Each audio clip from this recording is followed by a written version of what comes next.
Hello and welcome to another Green Thumb program. My name is John Schaefer and I'm with the Harris County Public Library. We produce the Green Thumb Show in conjunction with the Harris County Master Gardeners, but our show is for everyone in the Southeast Texas region, especially places like Brazoria County, where I'd like to welcome Brazoria County Public Library for making this program available to their patrons as well. Thank you so much. We're glad to have you here. And where are we? We are here online the third Tuesday of every month at 11 a.m. So that's today, and that is right now. And we've got a great show for you.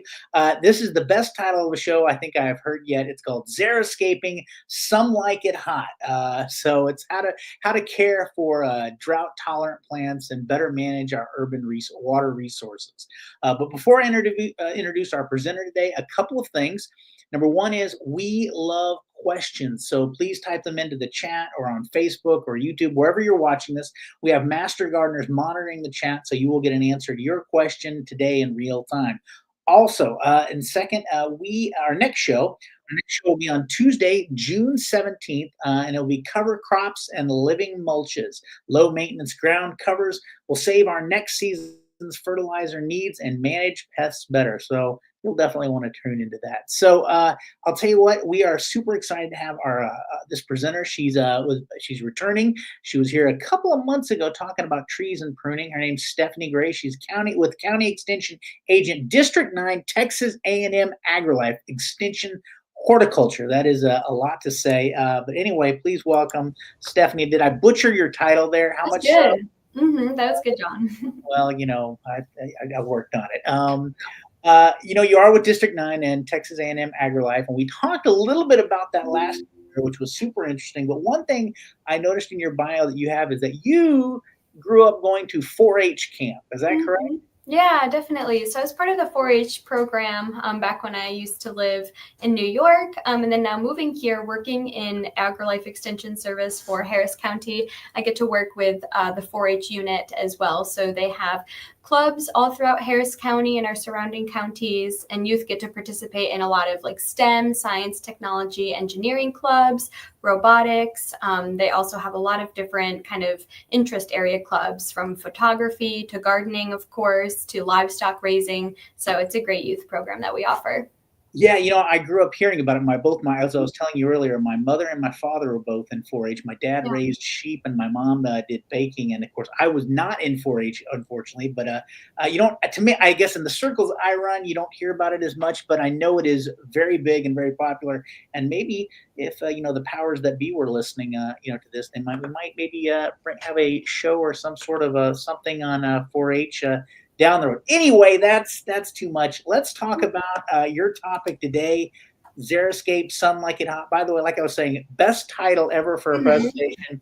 It sounds like science fiction crossed with old Hollywood. Yeah. So we're really looking forward to it, Stephanie. Tell you what, I might jump in as a reminder to our listeners and people watching. If you have questions, type those into the wherever you're watching it, and we'll get those, and we'll see if we can I can relay those onto you. So we will be interrupting a couple times for questions. But with that said, I will let you get into it. Yeah, great. Thank you so much, John. So, welcome everybody again. My name is Stephanie. I'm the County Extension Agent for Horticulture here in Harris County. And I'm going to be talking today about Xeriscape. So that is a landscape design principle. We're going to kind of talk about the history of this landscape design movement, dispel some myths about Xeriscape principles, and talk about how to pick and choose projects that could fit the site you're trying to work on. We'll also talk about benefits that Xeriscaping and drought-tolerant plants can bring to our communities, and definitely answer some questions. So feel free to leave those in the chat. I'm going to go ahead and get started here. So first, we're going to open up with a fun little joke. So I'm going to read this off. I gesture to my unmown yard. I'm choosing to let my yard grow wild to help the pollinators. And then I wave at a stack of my dirty dishes. This too is for the pollinators. And then I trip over a pile of dirty laundry for the pollinators. I shared this lighthearted joke just to kind of describe how how a lot of us have different kind of perspectives or different understandings of what it means to be sustainable or what it means to have a sustainable landscape design. So we have to understand that there's a lot of recommendations out there, and I hope to teach you today how to go through all of this excess of information on what's sustainable gardening, what actually benefits our ecosystems in Harris County and around our Southeast region. So then we can give practical advice for you guys. You can adapt some of these beneficial practices and hopefully, make our ecosystems more robust here.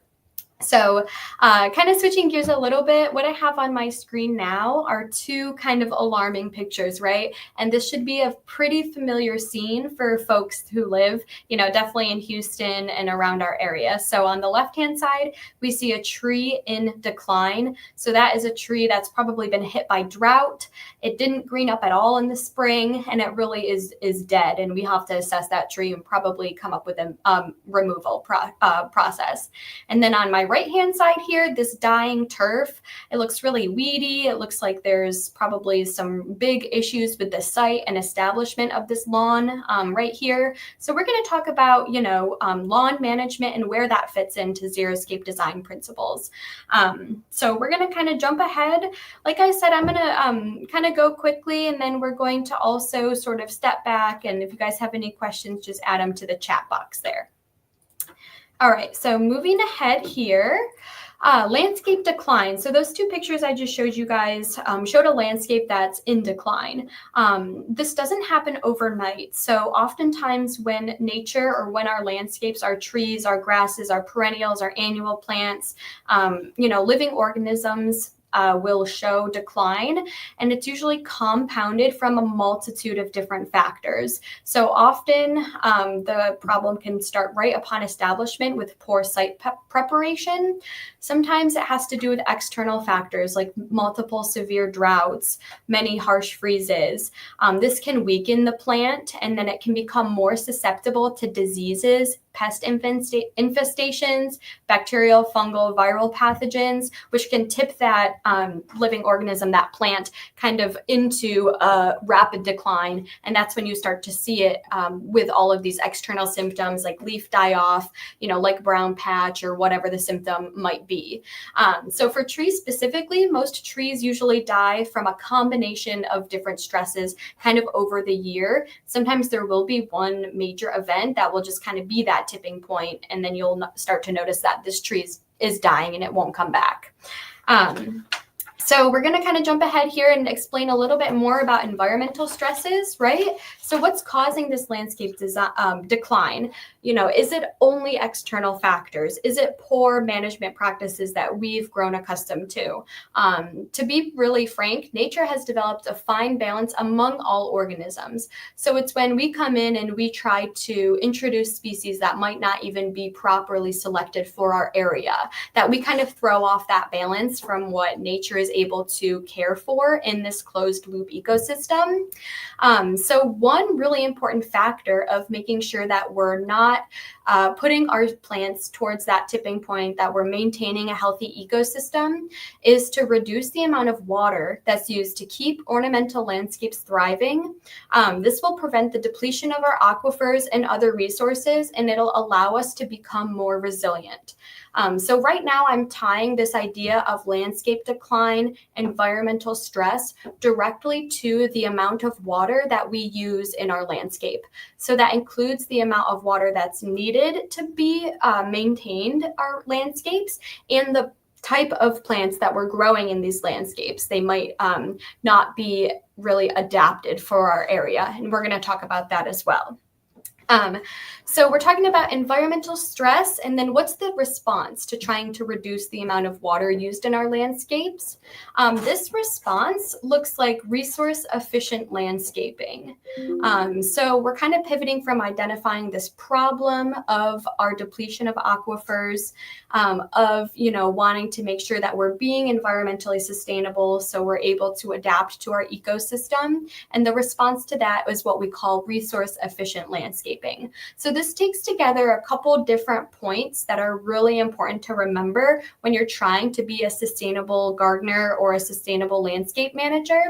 And you want to always keep in mind that the point of designing your landscape or maintaining this area the way that you're intending to is to meet a human need. So sometimes that human need is an aesthetic quality. Sometimes it's a special use for the area. Are you going to be, playing light sports? Who's going to be using that area? Do you need it to be shaded because you're going to be using that area in the afternoon sun, et cetera, et cetera. So make sure that you're maintaining the aesthetic quality of the landscape. And that really just gets down to identifying the human needs of this landscape.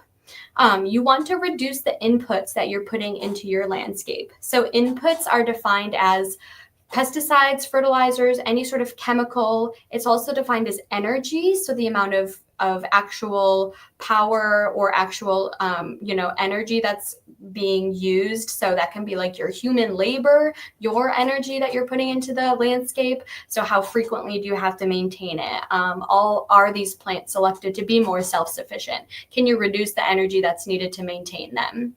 And then ultimately, what we definitely want to stress the importance of is reducing water as an input into the landscape. So that doesn't mean you're not watering any plants at all. We'll talk about how important it is to actually water plants, even drought-tolerant plants on establishment. But we're really talking about reducing that requirement for water in the long term. And we'll also discuss some benefits that extend far beyond just saving water as a resource. There's a lot of economic benefits from reducing your inputs into your landscape, as well as environmental and sustainability concerns. Finally, resource-efficient landscaping takes into consideration it being environmentally sound. So something that's sustainable for one person, like I talked about in that funny pollinator meme, might not be considered the best sustainable practice by another person, but you're just really meeting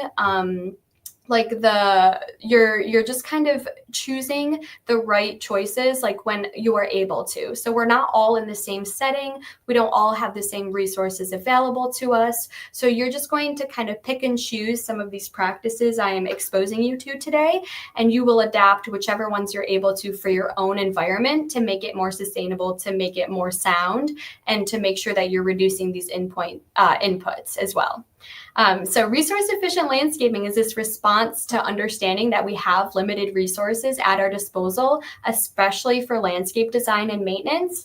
And I'm going to kind of share a quote on our next slide here. So, excuse me, not a quote. I'm jumping to ecoregions here. So kind of talking about why we need to really save our resources and why it's so important that we understand what kind of environment we're in to be able to then understand what the steps we can take to become more sustainable are. So in Houston and the surrounding counties here, we have many different ecoregions and many different climate patterns. So the first step here to understanding, okay, well, what is going to be environmentally sustainable, right? If you think about it, the resources required and the sustainability and selections that we make in our landscape design process for Houston specifically are going to be way different than our choices that we'd make up in New York. There's different climates and there's different ecoregions, meaning there's different plants that are adapted to these specific areas. So it's super important when you're trying to become more of a sustainable gardener, trying to really understand how to reduce your inputs into a landscape, what that landscape actually originally and in its native state needs to have as resource inputs. And then you can mimic what's found naturally in the environment. And we can go through all of those steps here later in the presentation.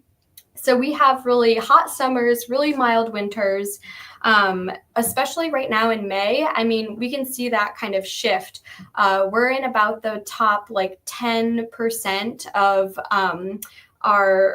of the hottest Mays on record. So we're really hot already. We have an average temperature of about 86 to 89 degrees here in May. And some parts of West Texas already are in an exceptional drought, and they've been in an exceptional drought for at least a week now. And you can kind of see that drought pattern shifting to the east of us here. And you can see right now around the Houston, Harris County, Brazoria County area, that's considered a humid subtropical ecoregion. We also, then as you shift down further south into Galveston, you have coastal marsh ecoregions. When you go kind of more northwest, up into like the Woodlands area, you're getting more into the piney woods ecoregion. And then as we move east and west, north of Harris County, that's when you transition into a post-oak savanna with a lot of grasslands, a lot of more oaky trees. So right if I could interrupt you real quick, had a great comment from RB Wayne from Facebook. Want to know where can he find this graphic that you have, and maybe some of this information? That's a great question. So the ecoregions are usually we get data from the Parks and Wildlife. So if you go to the Parks and Wildlife website, you can just Google, U.S. Parks and Wildlife. They'll have an ecoregions map. The USDA should have an ecoregions map that's kind of split up by their growing zones, but it will also have climatic overlays too. So but searching for ecoregions in our area, the maps will show different levels of specificity, but you'll get the general idea of an average climate. Thank you. While I got you, I got another question, kind of a little bit off topic. And then one was, one said, this came from Sharon. So one of my self-wicking bucket has algae in the water reservoir. Yeah, I don't really know. I mean, that seems like you need to adjust your pump. You can also check the pH of your water. And sometimes that just happens. You just have to scrub it out. Good. Yeah. But water, algae itself is not going to contaminate the water that's no. It's right. If you have like a bacterial growth in your water, you want to check that out. But algae, if you just keep your water circulating, it'll get rid of that problem really quickly. Thank you so much. I'll let you get back. Keep those great questions coming. Wait, let's see if we might have one more here. Oh, we'll get some more great links coming up on the side. So awesome. Cool. Yeah, so just to kind of recap there, right? So in order to be a resource-efficient landscaper or a sustainable gardener, you have to understand the native environment that you're working with. So understand your climate patterns, understand what plants are adapted to already, and then you can work with nature, not against it. And that'll save you a lot of resources. So a landscape in tune with its environment will require less labor, energy, and water, right? So we're understanding our natural environment, our climate specifically for where we are, and then we're able to reduce these inputs and work with our environment. So here we go. Finally, we're at the xeriscaping. So xeriscape, the chunk Xeri is just a Latin root word for dry. So we're talking about creating dry landscapes. It's a water conserving landscape design that was developed in Denver, Colorado. So here I'm going to dispel kind of one of the biggest myths with xeriscaping. Since this landscape design was developed in a different ecoregion than us, Colorado is very arid. Their temperatures get very severe in the winter, very, very harsh winters. And it's just a different climate. Different plants are adapted for that area. So make sure that when you're reading up on xeriscape design, you're always thinking, okay, now I need to translate this into my actual environment here in the southeastern United States. So you can't follow exactly everything that a xeriscape design philosophy will have created for you. You have to make sure that you then transfer that information to our site specifically. So that looks like examining a different native and adapted plant list. That looks like adapting different watering schedules, supplemental watering schedules. And it also looks especially like since their temperatures don't get super hot, in Denver, Colorado, they definitely get hot, but not, long, like not throughout the whole year, right? We're pretty much got temperatures over 80 degrees starting in the beginning of May. So we also need to consider how to reduce our surface temperatures through different practices. Xeriscape also addresses the growing need for sustainable urban landscapes and increasing water scarcity. It also emphasizes ecological responsibility, which we talked about, aesthetic value, and long-term resource efficiency. So there's that word again, resource efficiency, right? We're going to kind of keep seeing that pop up. We're going to transition now into the 7 design principles of xeriscape landscaping. So these were again developed by researchers in Colorado, and we're going to kind of translate them here into southeastern United States in Houston and Harris County. So it's really important to keep these 7 principles in mind. Like I talked about at the beginning, everyone's situation is different. Adapt whichever of these principles you are able to do. So, we kind of also go in order of sort of like a timeline, right? So the first thing would be a site analysis, taking a soil sample. The next would be making sure that you don't have unnecessary turf areas. So making sure that you have practical applications for your landscape design. You could therefore reduce your turf or at least come up with a good maintenance schedule. Appropriate plant selection, efficient irrigation, use of mulches, and sustainable maintenance. So we're going to kind of dive deeper into these 7 principles in the next few slides here. And then we'll kind of wrap it up at the end with some specific plant recommendations, and we'll go from there. Okay, here we go. So a good design is so important. If you don't remember anything from today, remember that a landscape design can really make or break your whole approach to gardening. Making sure that you have a plan, understanding that in the future, ways in which you may want to expand this landscape design, allowing that flexibility, and making sure that you have literally room to grow. So it can be seen as an innovative integration of site needs and human needs. So make sure that you understand what you want to get out of this space, right? Like, for example, with this little design image I have on the slide, the house is right here and there's a little patio. Next to that patio, it seems like they have a large tree planned out for shading that patio. And then they also have this landscape design split up into irrigation needs for each of the plants that they plan on installing into this area. So you've grouped together the low irrigation needs over here on the side. Those are probably going to be your drought-tolerant perennial plants. And then you have some medium irrigation needs. Those are maybe your more ornamentals. Maybe you have some type of, annual planting schedule or more flashy ornamentals. And then your high water needs. This might be where you have your vegetables or your lawn growing. And this tree upon establishment is going to need more water than the rest of your zones as well. So zoning out this design and making sure that you have a plan for specific irrigation and site needs is really important. We'll talk a little bit more about irrigation down here as well. Making sure that you're grouping plants together based on plant needs like sunlight, soil, wind, wind resistance, and temperature. So how much sun or shade can they tolerate? Also water requirements, fertilization requirements, weed control, and pruning needs. Making sure, again, that you're planning out your landscape so these plants have room to grow. You're planning to plant a tree in a space that will have a diameter of about 4 inches. So you need to plan not for that baby little twig you're planting, but ultimately that final mature growth size of every plant. So a good design is so important. I really recommend you can also look at existing designs for inspiration, but creating your own unique design and it can just be a simple little sketch. There's a lot of web pages now that allow you to use their software to plan out designs as well. So a good design is the first and most important principle for xeriscaping.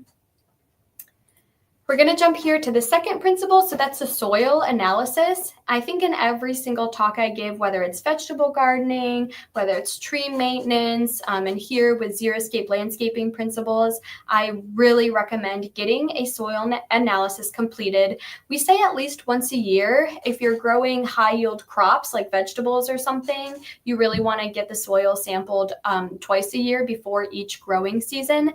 But our soil testing laboratory up at College Station processes these samples. So you'll get a routine analysis back for the pH, conductivity, and your macronutrients for your soil, along with a fertilizer recommendation schedule. So it's super easy, and this will guarantee that you're not over applying any chemicals to your landscape. You're not mixing in more compost or more organic matter than is necessary. You're not, spraying any fertilizers when you already have a excess of nitrogen or phosphorus in your soil. So it's really important to get analysis done so that you can be very specific on how you apply inputs into your soil moving forward. We're going to jump ahead here to our third principle, and that is our practical turf areas. Before we start with that real quick, yeah, I'm sorry, jump in here. I just want to, a lot of our listeners or people watching, we are posting all these great links, especially like the soil testing and stuff like that. They're in there. You will have to cut and paste those. Just a reminder, they're not, unfortunately, don't have hyperlinks in the chat, but they are there in the chat. So as you go, just know those are getting, your questions are getting answered by master gardeners. Thanks, Stephanie. Awesome. Yeah, totally, John. And a lot of these resources are also linked at our county extension website, and you can always email us. We'll have like a contact page at the end of the slide, the presentation. So we're talking now about practical turf areas. So sometimes there's this misconception, this myth with xeriscape landscaping that you should rip out all of your lawn. And if you want to do that, I'm for that. You know what I mean? Again, your situation, what you need for your own site, for your own lifestyle is totally up for you to decide. So there's kind of a no more lawn movement popping up in some really robust sustainability circles. And if you're able to do that, you have the materials, you have the budget, you have sort of the environment to implement completely native or adapted landscape, by all means, go for it. The other end of that spectrum, though, is making sure that you don't have a roll-out carpet lawn just for the sake of having it. So I'm going to try to empower you to understand how there's different design principles you can bring into your landscape to reduce the amount of turf in your yard. So why do we want to reduce the amount of turf in your yard? Well, it uses a lot of water to maintain this turf. But if you are really specific in the turf grasses that you install into your landscape, you can choose a more drought-tolerant species. So buffalo grass is highly drought-tolerant. This means that it goes dormant and recovers really well during after a drought. So it won't look all green and lush and beautiful if we're at a 5-6 week drought period without any external watering, but the root system is so robust and deep into that soil profile that when we do start to get that seasonal rainfall back, or we have our temperatures kind of cooling off a little bit, that grass is able to recover and it will green up again. As opposed to if you have a St. Augustine grass, that has a medium tolerance for droughts. And that means that there's a deep root system, but it has a poor ability to go dormant during a stress period, during a really large drought. So there's the potential for that St. Augustine grass to completely die off, for all of the roots to also die off, and for that grass to not recover. So that's something to keep in mind. Okay, well, if your grass doesn't recover, it has a complete die-off, you're going to have to spend the money, the resources, the inputs to get a new lawn or sod or turf established again. Whereas if you picked a more tolerant species that would be able to recover and you wouldn't have to resod your lawn, you'd just be able to, kind of have this grass recover and you'd have an established lawn still. So it's really important to understand that there's different species of grass. Texas A&M AgriLife Extension Service, the Turf Grass Laboratory, is constantly testing new varieties and species of turf grasses, and they release their findings on their website. So I highly recommend you guys follow them along, and they're always kind of doing demonstrations up at College Station and testing drought tolerance of certain new varieties. So keep following them. Other practices that will really help your lawn or turf areas is making sure that you're not removing more than 1/3 of the leaf blade at a time. So that means that you're increasing your mower height. You really don't want to set that mow height to be shorter than 3 inches. And you never want to remove more than 1/3 of that leaf blade. If you sculpt your lawn, you mow it really, really low, that grass is not able to photosynthesize, and the entire plant, all the way down to its roots, could die off and it wouldn't be able to recover. So making sure that you have a high mow rate is a great principle for xeriscape practices. If you aerate your lawn, so that means you're reducing compaction of your lawn, of the soil, really, it really goes deeper into the soil profile when you aerate. So that's kind of mixing organic matter into the soil profile down into 6 inches and turning it up. That will help aerate your lawn. That will help water infiltrate deep into the soil profile. It will help repopulate our aquifers, and it'll allow your lawn and turf to reach water during a drought period. Also, reducing the amount of fertilizer applied, especially when we have not had very much rain lately. Fertilizer can really dry out the soil, and it could burn. We call it like burning the grass. So if you're in a drought period and you apply fertilizer, your turf really may not be able to recover. So reducing the amount of fertilizer applied. And how do you do that? By making sure that you're leaving tall grass, so at least 3 inches, and you're not removing more than that, and you did your soil test, so you know exactly how much fertilizer you should apply to your landscape. All right, we're going to jump ahead here. So we're going to talk about our next principle, which is really important, and that's appropriate plant selection. So when we're trying to design a xeriscape landscape, we want to make sure that we're choosing a good variety of plants. So this kind of goes back to understanding your site needs and your ecoregion or your climate, specifically for Houston or the area that you live in. So making sure that you understand, okay, well, if this plant was found out in nature, how much rain could I expect it to get, right? And you can just understand that by knowing the average rainfall or climatic patterns for your ecoregion. Then you can be really confident when choosing a native or drought-tolerant species or an adapted plant to put in your landscape, because it's already, used to being exposed to this type of climate and this ecoregion. So in Harris County here and in a lot of other counties surrounding us, AgriLife Extension Service has come up with a list of native landscape plants that we recommend for growing in Harris County. And this isn't an exhaustive list. There's a lot of other resources out there that I'll kind of go into on the next couple of slides that can recommend native and adapted plants for our area. So we're going to so this is a publication that you can find on our website. I'm going to skip ahead here. There's perennials, annuals, shrubs, and even trees listed in our native landscape plants for Harris County document. Other plant selection resources are the native and adapted plants for Houston. So there's this different terminology between native and adapted plants. So adapted plants are non-native species that are not invasive, and they thrive in local conditions with minimal care. So they are often hardy, they're often drought tolerant, and they're proven to perform well in the local environment. So a plant may not be native to this specific area.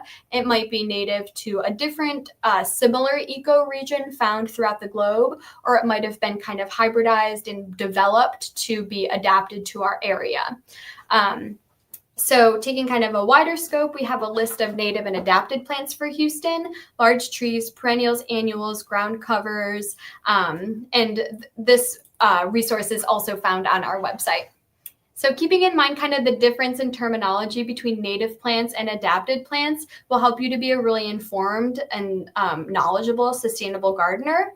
And then choosing between, a native or an adapted is really just, again, goes back to what are your resources at your disposal? What's kind of your guiding compass? Do you want to define your landscape strictly by planting natives, or are you kind of willing to expand that umbrella of what plants you want to introduce in your landscape to include adapted plants as well? So it's really just kind of you deciding what your principles are as a gardener. More resources for plant selection. So plant selection is so important. Sometimes we do entire, 1-hour talks just on plant selection and, species that are adapted for certain uses. So there's a lot of online resources that I can recommend to you. One is the Texas Superstars. So we actually have a Texas Superstars plant trial coming up on June 28th. And it's in Waller County at Brookwood Gardens and Gift Center.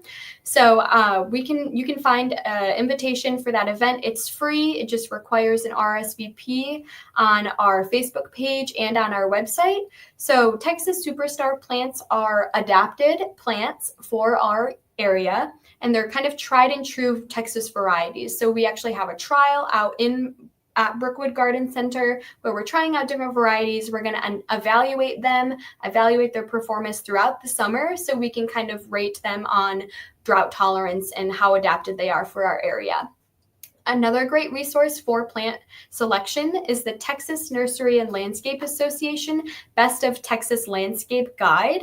So it lists out a ton of native and adapted plants for our area, and also has drought tolerance and growing condition recommendations, the expectation of the mature plant, and it's a really in-depth guide there.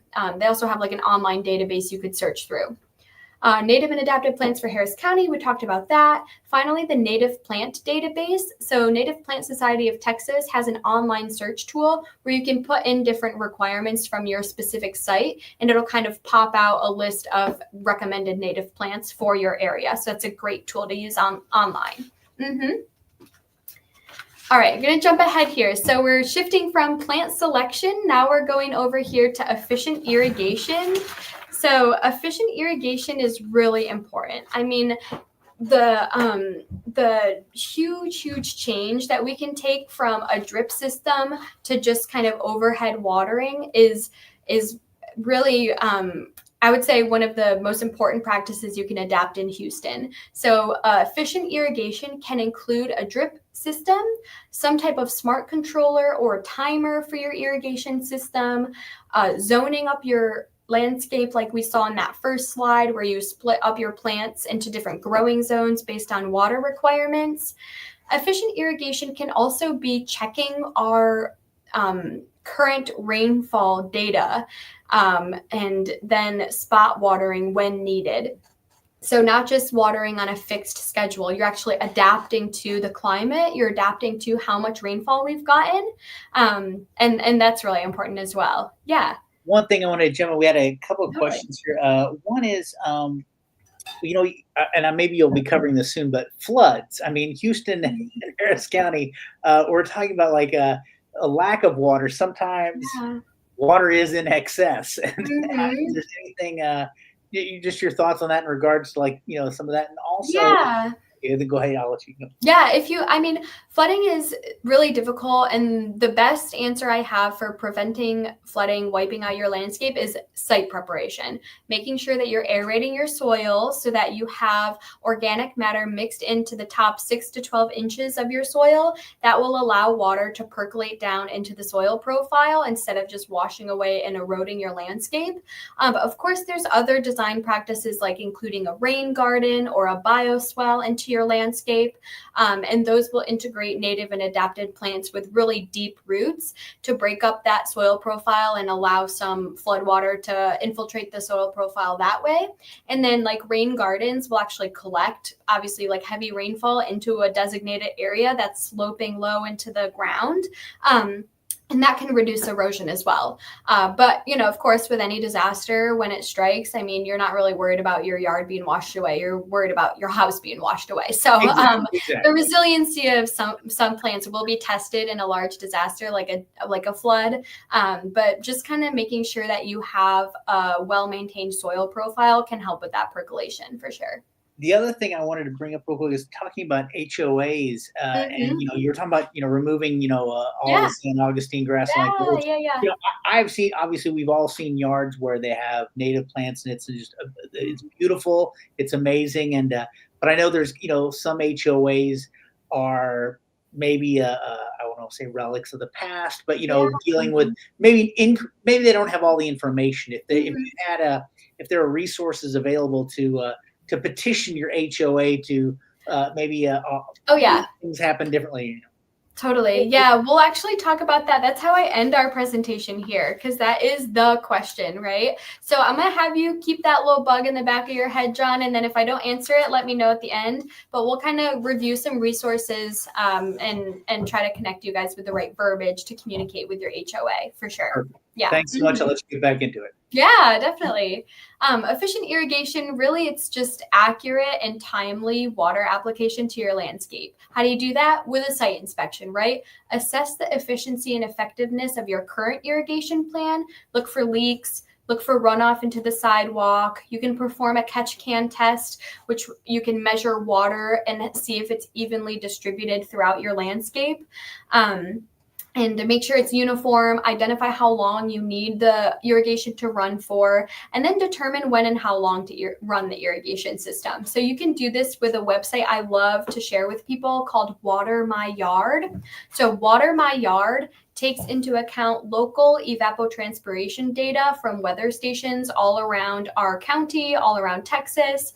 And then you can actually input in what species of grass you have, if you have any irrigation systems, and it will give you real-time alerts for recommended and accurate water application into your yard.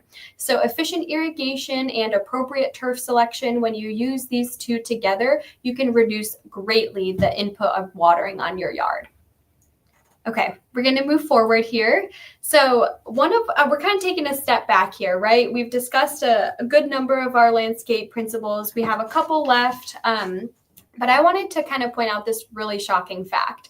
So 72% of our water resources here in Texas go towards residential yard watering. So that's basically maintenance of ornamentals in yards uses up 72% of our potable water resources in Texas. Compare that to like golf courses, which use 7% of our potable water, municipal and commercial businesses that use about 19% of our potable water.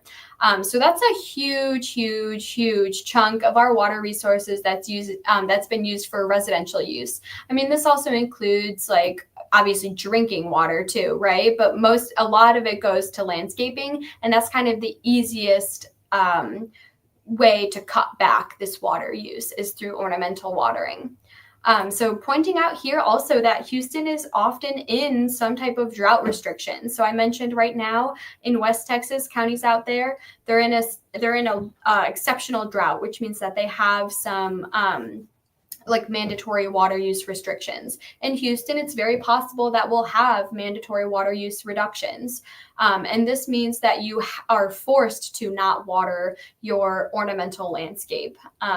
So you can't use any water for outdoor use. However, you can use some like rainwater recovery systems to water your landscape. So that's where I want to do a really big plug for rainwater harvesting, using a rain garden, collecting water, because you can use that to water your landscape. But you cannot, during a drought stage, use just like your hose, your water hookup. We also are sometimes in a voluntary water use reduction. So this is voluntary, right? You opt in, and if you do, it's really going to prove, kind of reiterate the fact that you're able to reduce your inputs into your landscape. So to follow this voluntary water use reduction, they recommend checking for repair and leaks. So just integrating these water resource efficient tools I've just showed with you. And checking for runoff, preventing runoff, and only watering between the hours of 7 p.m. and 5 p.m. So another really good practice is to try to not water in the hot middle of the day. That water is just being evaporated almost instantly after adding it. The temperatures aren't cool enough for the water to actually percolate down into the soil profile. So these are just some things to keep in mind, some things to look out for. I was just at a disaster preparedness summit that my office hosted at the Steve Raddick Community Center. And we were talking about the 2025 hurricane outlook. It's kind of tough to talk about these really big storms that, have come our way and may be forecasted for the future. But another one to really consider is a drought or a recurring drought stage. So being prepared for all types of weather shifts is really important. And understanding the different stages of drought is part of that preparedness. Rainwater recovery systems, I mentioned this really briefly. You have rain gardens, rain barrels, and swales or bioswales are sort of like robust and resilient pathways for water to travel down. And sometimes you can have a subsurface collection tank or something like that. You can bury the tank or the barrel. Right here, this rain barrel in the middle is pretty traditional, pretty standard. You can use like a 55-gallon food grade drum and put in these faucet fastenings yourself. You can also buy a kit online. You can also just set up buckets, right? It doesn't have to be a really fancy apparatus. You can definitely DIY and make it yourself. Make sure that you have a hose as well, connection, so that you can water from it. Sometimes it's good to place it behind a solid fence or structure. This specific text right here on the slide, rain barrels in residential spaces, is taken out of actually the City of Houston ordinance codes. So you can install a rain barrel inside the City of Houston as long as it follows these parameters. So it's a container smaller than 55 gallons, the barrel's close to the building, behind a fence, it's painted a single color to blend in with the home or the surrounding vegetation, and there's a neatly coiled hose.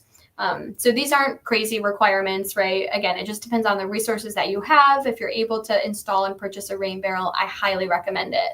AgriLife Extension Service has a lot of resources to share on how to decide which rainwater recovery system to install, and also specific tips on how to install it too. Okay, we're going to jump ahead here. So we're circling to our next principle of xeriscape landscaping, which is the use of mulches. So mulch is really a great technique to integrate into any landscape. I talk about mulching when I give my container gardening and vegetable gardening discussion. I talked about mulching when I talked about our trees and tree care a couple months ago here. So mulching is really a great benefit to our landscaping if it's done properly. So it can conserve soil moisture, it moderates temperatures, so it can actually reduce surface temperatures, and it also naturally suppresses weed growth. So I have listed on here a couple types of mulch and then kind of the pros and cons for each type. So bark is very inexpensive, it's available, and I like using hardwood bark. Wood chips, kind of similarly, you can get, I don't know how easy it is to get wood chips for free these days, but if you were to down a tree, you could rent a chipper and then you would obviously have wood chips for the cost of that chipper. Wood chips can contain disease or debris if they're not properly treated. But if you are partially decomposing your wood chips, or if you know the source of your wood chips, if it just came from, a landscape wholesaler or from bagged, it's kind of like a certified product. You don't have to worry too much about it containing a lot of disease, debris. But just keep that in mind that if you are to chip a diseased tree, you might want to treat that first. Partly decomposed compost. So this can be like organic, so like our brown and our green materials. So it can be like dried leaves or fresh grass clippings that have been partially decomposed. So they can kind of start to experience that decomposition process, but it's not a fully organic material yet, or it's not a fully like decomposed, like kind of soily looking material. It's a little bit more woody, a little bit more raw. Leaves are great to put down as mulching around specific parts of your landscape. So under shrubs, kind of like along borders. Leaves and pine straw are great for that. Stones and pebbles are okay as mulch, but we're going to talk about some cons and kind of some myths in regards to stones and pebbles down here. Landscape fabric I do not recommend as a mulch. And plastic, I don't recommend as a mulch. It really increases that surface temperature. It wears out, it needs to be replaced, and it prohibits water movement.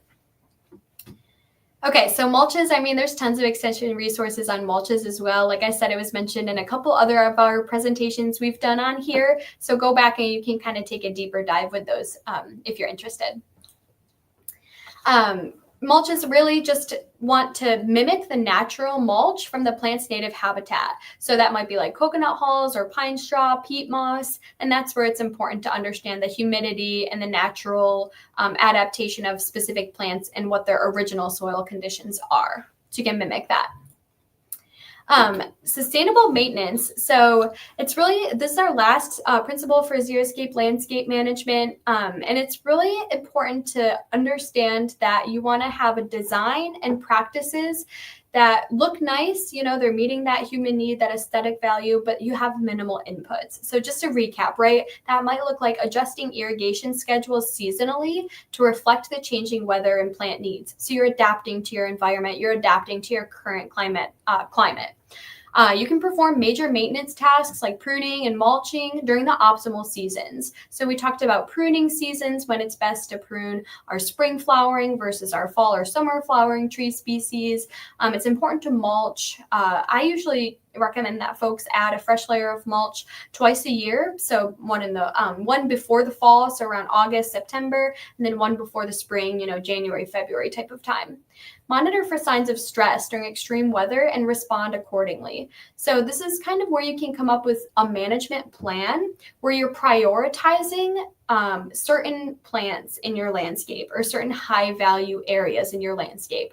So if you have a magnolia tree grown in your backyard that you've had for years, it shades out your patio perfectly, it has enough room to grow, it seems healthy, then perhaps during a period of extreme weather or extreme drought, you're prioritizing watering just that tree, and you might let your lawn die off, or you might let your annual flower bed die off, because you're making sure that you're allocating those resources to the high value areas of your landscape. Or high value meaning, it could be monetary or, sort of like cultural value. So sustainable maintenance, just keep in mind that you're adapting to your environment, you're monitoring constantly, and you're responding when droughts occur. Sustainable maintenance, so tree watering. Sometimes trees can be weaned off of irrigation, but other tree species need supplemental lifelong watering. So that's where it's really important to understand what species of trees you're planting and understand the resource requirements for those varieties. Again, I already talked about soil aeration, but it is really important, especially if you have a super heavy clay soil mix in your landscape. So use a spade or a fork to aerate compacted soils, and you can test for soil texture and nutrient levels with a soil analysis as well. This is a picture from College Station up at the demonstration gardens there, and you can kind of see they have a really good use of hardwood mulch. They have some perennial shrubs in here. They have some low-level annual plants, and then they have like some big old mustard greens that are really drought tolerant. So, this is just kind of more of a production garden example of xeriscaping, but you can see here the soil surface temperature probably stays pretty low because of this good use of mulches. There's no stone or hot pavement that's reflecting off the sunlight, so it's keeping the temperature really cool. They have their plants spread out enough, and they have them zoned up here. So they probably have drip irrigation that's just working specifically for each little of these 4 squares where they have plants. We're going to dispel some xeriscape myths right now. So all these are like kind of myths that I've heard from, fellow gardeners or just from online searches.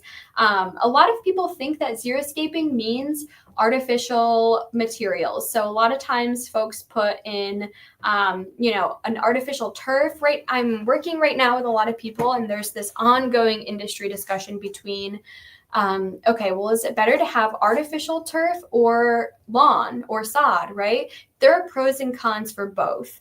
What I would definitely point out here in Houston is that artificial turf can raise the surface temperature by 30 degrees during the summer. So instead of having a surface temperature that's hovering around 102 degrees, if you have artificial turf, it can skyrocket that to be about 130, 140 degree surface temperature. That'll melt a little kid's sandal, like literally right to the artificial turf. So keep that in mind, that even though you might require less watering, you still have to replace that artificial turf when it wears out. There's still maintenance to be done with replacement and making sure that the tread's not worn out, etc. So there's pros and cons to artificial elements, but keeping in mind that you have to make the decision specifically for your area and the use that it's going to get out. Sometimes people think that xeriscaping is like zero-scape, so there's no landscape happening there. That's definitely not true, especially when we just went through our 7 xeriscape landscaping principles: native and adaptive plant selection, so plant species selection, making sure that there's a soil test done, resource efficient irrigation, we're definitely creating a lush landscape. We want to have organic material all over our landscape. It reduces that soil temperature. It helps mitigate flooding. So understanding that xeriscaping does not mean a barren landscape. Some people think that xeriscaping is expensive. Well, sure, if you're ripping up your entire landscape to put in a completely new design, that can get very pricey. But what I tried to stress throughout this presentation is that you can pick and choose principles that you can adapt to fit your budget, to fit your time restraints, and really just kind of able to integrate any type of sustainable landscape design that you're able to. So picking and choosing, you don't have to go all in. You can pick and choose principles, and then you'll still be a xeriscape gardener. And establishment considerations. So it's really important, even with drought-tolerant plants, they need to be watered in order to establish properly. Anytime you're transplanting a crop, you need to care for it. You need to water it. Maybe, 3 to 4 times a week, maybe just once every 3 days, depending on the specific plant. This is really important for tree establishment as well. So making sure that you have proper plans for establishment. And then after the plant has gotten its footing, its roots have, percolated into the soil profile. So it starts to leaf out a little bit more, and it's growing, it's maturing. You can walk back that water schedule to meet the original watering requirements for a mature plant. But establishment, you're going to have to adapt to that. So don't rock your landscape is an important thing to keep in mind while planning xeriscape landscape design. So I recommend using non-organic material.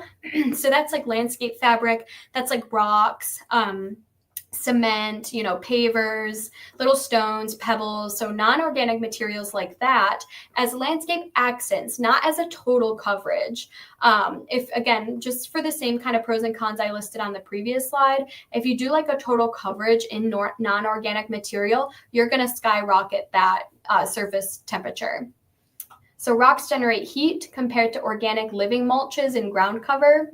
Rocks also increase stormwater runoff, so they can exacerbate flooding, and they don't offer any nutritional value into the soil. They're not aiding any microbes or really fixing any nitrogen into the soil. So using non-organic materials as accents, you can see right here, there's some like crushed gravel, there's some big pavers, but they still have a couple plants, a big shade tree here, and some hardwood or organic mulch under the tree. So that's, kind of a reasonable blend.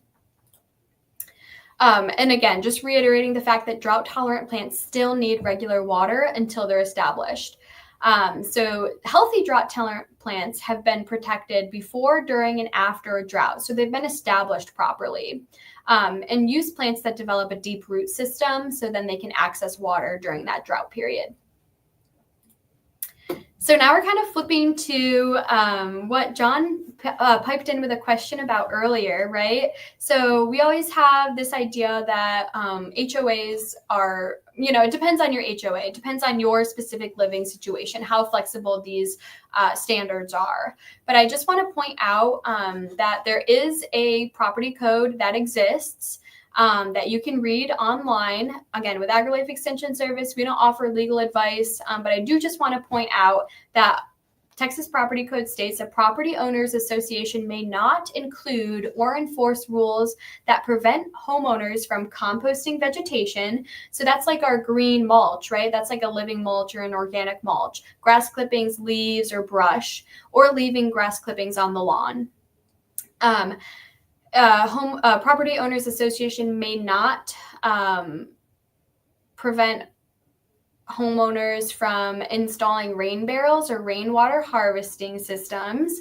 You can't be prevented from using efficient irrigation systems such as underground or drip irrigation, and planting drought-resistant landscaping or water-conserving natural turf is listed here. Again, if this specific property code applies to your specific situation, that's not for me to say, but just know that this document exists for you all to reference.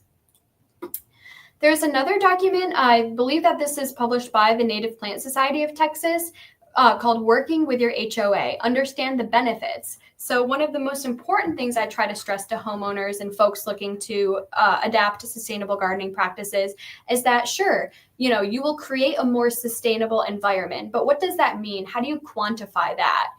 So you can translate the direct environmental benefits into other benefits as well, such as economical benefits. So everyone can benefit from decreasing the amount of money, time, utilities, and chemical products dedicated to maintaining non-native plants. So we're kind of talking about non-native plants specifically, but this can also go to adapted plants as well. So that really ties back to our resource efficiency, right? Decreasing the amount of inputs into our landscape. Native and adapted plants are ready to grow in our local growing conditions. And we can always put in a compost there, but they're adapted already for our landscape. It's sustainable. So once established, native plants will more easily survive our extreme weather conditions.